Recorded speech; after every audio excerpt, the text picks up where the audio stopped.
Avec Nelly Dehaye, responsable d'équipe à Pôle emploi Joigny. Bonjour Nelly. Bonjour. Et puis avec David Sautreau, le directeur de City et Cap Emploi 89. Bonjour. Bonjour Miguel, bonjour Nelly.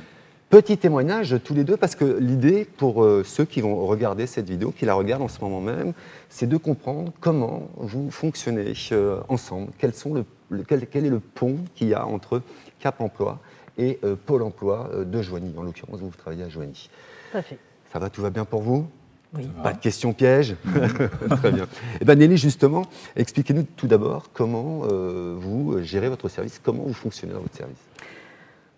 Depuis 2021, Pôle emploi et Cap emploi ont rapproché leur offre de services et donc je suis en charge d'une équipe de conseillers, à la fois sur le volet accompagnement des demandeurs d'emploi, mais aussi sur le volet de l'indemnisation et du recrutement, d'accompagner un certain nombre de conseillers qui ont en charge les publics bénéficiaires d'une reconnaissance travailleurs handicapés. Très bien, et ça vous le faites sur Joigny, mais c'est le même principe sur Avallon, Sens Sur et Auxerre. Exactement. Très bien.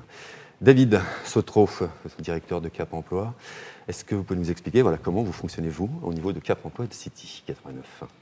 Alors, effectivement, vous avez dit c'est la même organisation sur Avallon, Sens, Auxerre, sur tous les territoires du département de l'Yonne.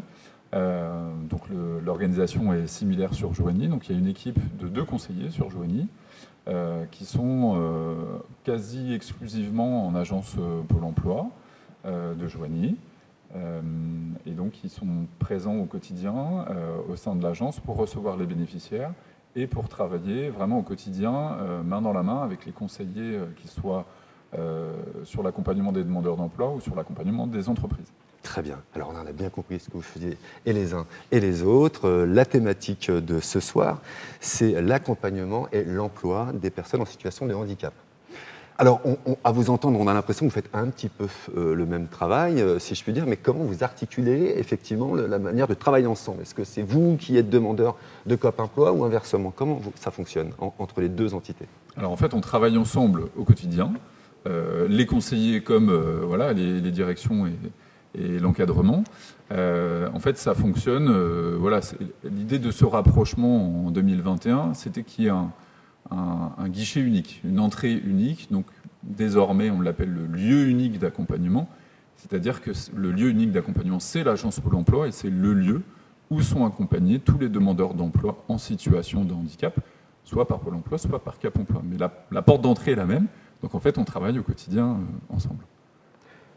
Même question, comment vous, pareil, vous travaillez au quotidien ensemble, je l'ai bien compris, mais j'imagine que vous n'avez pas forcément les mêmes outils, si je puis dire. L'idée, effectivement, de ce rapprochement et du lieu unique d'accompagnement, c'était de mettre en commun notre offre de services, proposer des services complémentaires, du diagnostic de la situation de la personne, de ses besoins, des différentes activations des services, jusqu'au recrutement. Alors vous rentrez, j'imagine, vous avez sans doute rencontré un petit peu de difficultés. Il faut un moment de rodage depuis 2021 ou ça a été tout seul? Alors ça n'a pas été tout seul, parce que c'est 2 entités qui jusqu'à présent, avant 2021, collaboraient déjà quasi au quotidien. Sans y être forcément obligé de par... Oui, voilà. Alors à partir du moment où on a des intérêts communs, c'est-à-dire l'accompagnement des bénéficiaires, il y avait déjà ce travail commun. Là, il s'est vraiment renforcé.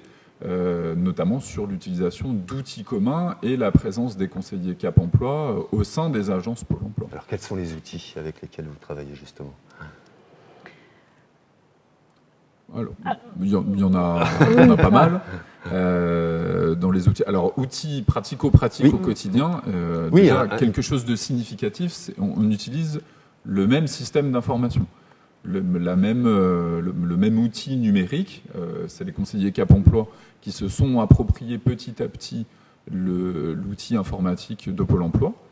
Ce qui fait que déjà, il n'y a pas 2 systèmes qui parfois peuvent être aussi problématiques, surtout à une ère où on parle beaucoup de RGPD, etc. Ça peut toujours être problématique. Donc il y a déjà cet outil au quotidien qui est similaire. Et après, dans les outils d'accompagnement, c'est toute l'offre de services qui était déjà celle de Pôle emploi auparavant, qui est mobilisée à la fois par les conseillers Pôle emploi et à la fois par les conseillers Cap emploi. Donc des outils, des services, des prestataires, des préqualifications, etc., etc.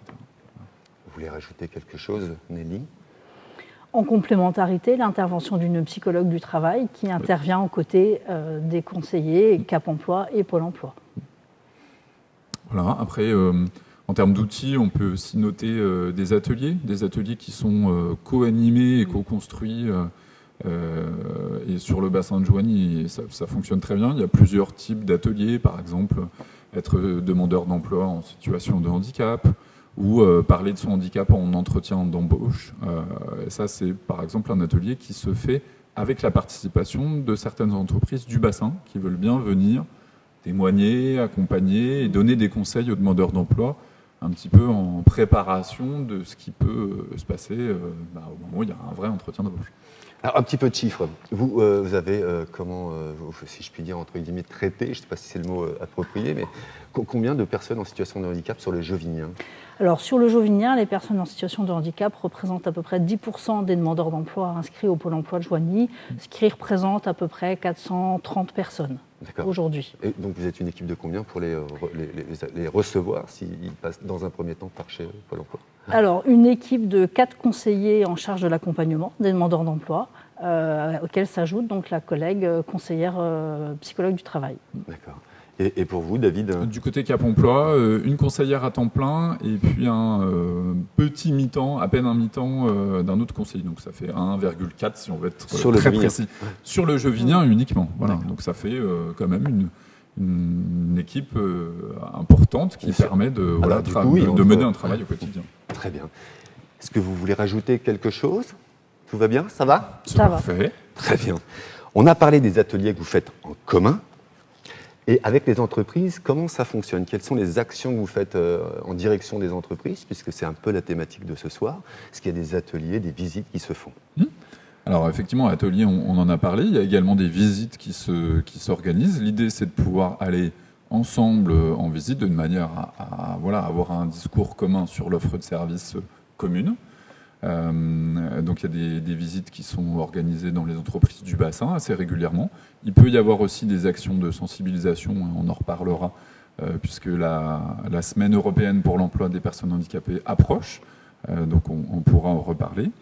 Et puis voilà, alors on arrive aussi très souvent à faire le maintien lors de ces visites en entreprise, à pouvoir élargir le spectre sur un sujet qu'on évoque également ce soir, qui est le maintien en emploi, qui est une autre activité de Cap Emploi, qui est un autre versant de Cap Emploi, versant sur lequel on peut accompagner les entreprises qui souhaitent mettre en place des adaptations, des aménagements de postes pour les salariés en situation de handicap. Pareil, j'imagine. Pareil pour vous?